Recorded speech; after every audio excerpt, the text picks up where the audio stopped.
आजचा शासन निर्णय हा राज्य सरकारी कर्मचारी यांच्यासह इतर पात्र कर्मचाऱ्यांच्या संदर्भातला आहे। विशेषतः शालेय शिक्षण विभागाशी संबंधित शिक्षक आणि शिक्षकेतर कर्मचाऱ्यांनाही हा शासन निर्णय लागू होणार आहे। वित्त विभागाचा 18 मे 2026 चा हा शासन निर्णय पगारामध्ये होणाऱ्या वाढीच्या अनुषंगाने आहे। नेमका कोणता निर्णय वित्त विभागाने घेतला ते आज आपण या व्हिडिओच्या माध्यमातून जाणून घेऊया। आत्मीय शिक्षक बंधू आणि भगिनींनो नमस्कार। मी माझ्या शैक्षणिक यूट्यूब चॅनलमध्ये आपल्या सर्वांचं सहर्ष स्वागत करतो। आज आपण वित्त विभागाचा 18 मे 2026 चा एक महत्त्वाचा शासन निर्णय हा जाणून घेणार आहोत। अशाच प्रकारचे विविध शासनाचे निर्णय जाणून घेण्यासाठी माझ्या या यूट्यूब चॅनलला अर्थात सचिन अरुण जोशी या यूट्यूब चॅनलला जर आपण सबस्क्राइब्स केलं नसेल तर जरूर सबस्क्राइब्स करा अशी नम्र विनंती मी आपल्याला या व्हिडिओच्या निमित्ताने करतो आहे। सुरुवातीला प्रस्तावना आहे।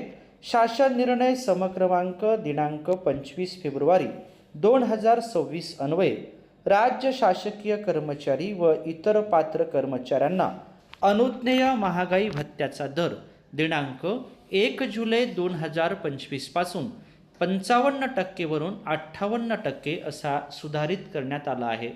त्यानुसार दिनांक 1 फेब्रुवारी 2026 पासून सदर महागाई भत्ता वाढ रोखीने देण्यात यावी।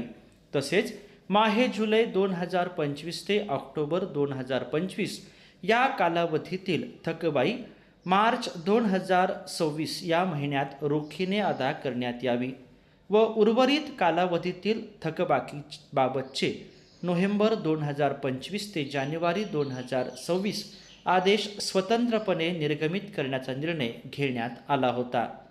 त्यास अनुसरून राज्य शासकीय कर्मचारी व इतर पात्र कर्मचाऱ्यांना उर्वरित कालावधीतील थकबाकी देण्याची बाब ही शासनाच्या विचाराधीन होती। त्या अनुषंगाने शासन निर्णय काय आहे तो आता आपण जाणून घेऊया।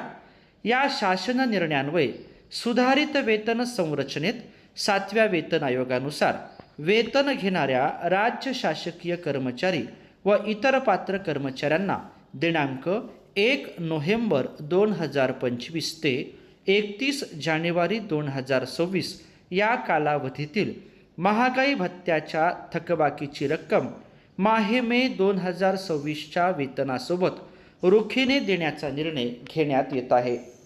महागाई भत्त्याची रक्कम प्रदान करण्यासंदर्भातील विद्यमान तरतुदी व कार्यपद्धती आहे त्याच प्रकारे यापुढे लागू राहील। यावर होणारा खर्च संबंधित शासकीय कर्मचाऱ्यांचे वेतन व भत्ते ज्या लेखाशीर्षाखाली खर्ची टाकण्यात येतात त्या लेखाशीर्षाखाली खर्ची टाकून त्याखालील मंजूर अनुदानातून भागविण्यात यावा। अनुदान प्राप्त संस्था व जिल्हा परिषद कर्मचाऱ्यांच्या बाबतीत संबंधित प्रमुख लेखाशीर्षाखालील ज्या उपलेखाशीर्षाखाली त्यांच्या सहाय्यक अनुदानाबाबतचा खर्ची टाकण्यात येतो त्या उपलेखाशीर्षाखाली हा खर्ची टाकण्यात यावा।